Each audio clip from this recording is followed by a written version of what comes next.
আজকের রেসিপি বন্ধুরা মূলো শাক। তো অনেকে মূলো শাক তোমরা খেতে চাও না, মূলো শাকের গন্ধ বেরো, তেতো লাগে। না বন্ধুরা, তেতো লাগবে না। আমি যে পজিশনে শাকটা করে তোমাদের সঙ্গে শেয়ার করছি, তোমরা একবার করতেও দেখো, আর গন্ধ লাগবে না।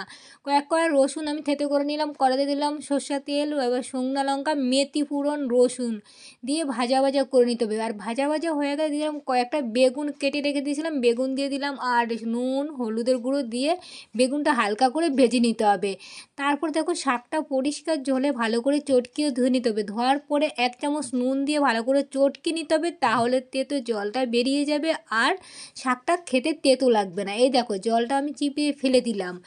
এবারে দেখো আমি দিয়ে দিলাম, এখানে বেগুনটা ভাজা ভাজা হয়ে গেছে, তার মধ্যে শাকটা দিয়ে দেবো। শাকটা দিয়ে এবার তোমরা যে পরিমাণে ঝাল খাবে সেই অনুযায়ী কাঁচা লঙ্কা চিরা দিতে হবে। তো বন্ধুরা, যেহেতু আমি মেথি ফোড়ন দিয়েছি তার জন্য কিন্তু তোমরা মূলোর গন্ধটা পাবে না। আর 10 মিনিট ঢাকা দিয়ে আমি শাকটা খুব কম আঁচে রান্না করব। একবার তো এইভাবে শাকটা রান্না করে খেয়ে দেখো, লাস্টে নামানোর আগে দিবে হালকা মিষ্টি দিতে হবে শাকটা, তাহলে কিন্তু খেতে কিন্তু বন্ধুরা সেই স্বাদ হয়। তো বন্ধুরা, তোমাদের এই শাকের রেসিপিটা যদি ভালো লেগে থাকে, লাইক কমেন্ট শেয়ার আর সাবস্ক্রাইব করে পাশে থাকবে বন্ধুরা। টাটা।